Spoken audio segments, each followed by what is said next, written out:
A lot of things go viral on the internet, but every once in a while, there's a story that makes you stop and ask, wait, is this actually real? This young man's story from Vietnam is exactly that. One day, he simply decided, enough. The rush of the city, crowded markets, electric lights, none of it mattered to him anymore. He was going to walk away from all of it, head into nature, and with his own two hands, build a floating island in the middle of the water. Crazy? Maybe. But he actually did it. Deep inside Vietnam's dense forest, beside a remote hidden lake. All around him, nothing but trees, birdsong, and heavy silence. But here's the real point. This man wasn't just building a house, he was proving something.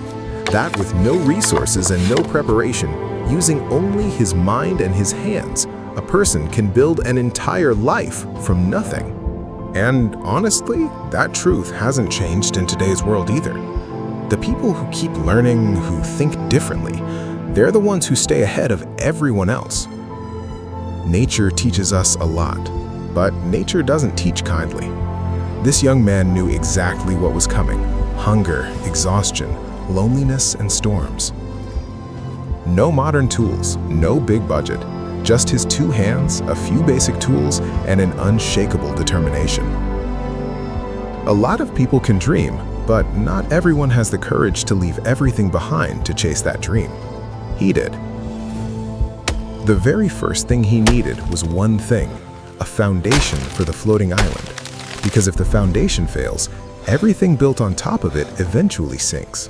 Searching through the jungle, he found a material that people across Asia have relied on for thousands of years: bamboo.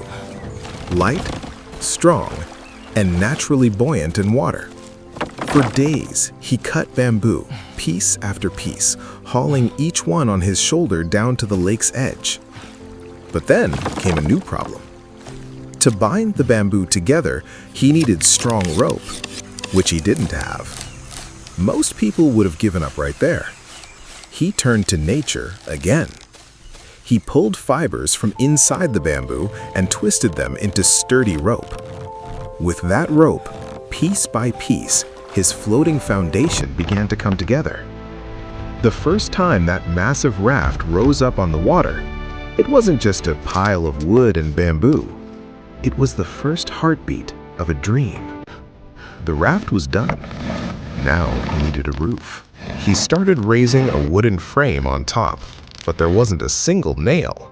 So he turned to an old technique passed down through generations, drilling holes into the wood and fitting another piece into each hole. No nails at all, and yet a solid wooden frame stood tall. For the roof, he split bamboo into thin sheets and layered them so rainwater would slide right off. Within days, a small but sturdy little house rose up from the middle of the lake. He had a house, but what about food? A roof isn't enough. You need to eat, and out here, there are no shops, no markets, nothing. At first, he reached into the water and pulled out shellfish and small fish by hand. But how long could that last?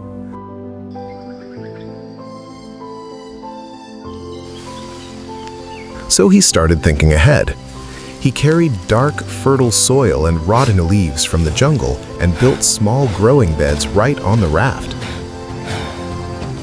He planted chili, vegetables, a banana tree. Day by day, his floating world turned greener.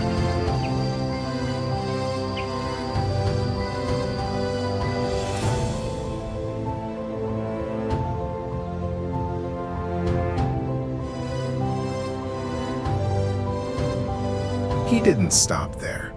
Small pond to raise fish. With a specially made trap, he caught a big catfish one day. To get around, he built a small pedal-powered boat. With it, gathering wood and bamboo and reaching every corner of the lake became much easier. Then came his boldest move yet: growing rice on water. Most people wouldn't even think of it, and those who did would wonder, is that even possible? He didn't wonder. He just went for it. He built a large bamboo frame, layered banana leaves to hold the water, mixed soil, rotting leaves, and wood ash into rich, fertile ground, then carefully scattered rice seeds across it.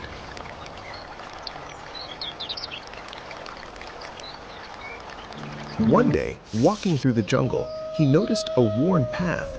He realized some animal passes through here regularly. He set a trap. Soon after, 2 wild chickens were caught. He didn't eat them that day. Instead, he built them a small shelter on the raft and kept them there. Because he was already thinking ahead. 2 chickens today means plenty of eggs tomorrow. Then came another idea. For fruit to grow in his garden, he needed pollination.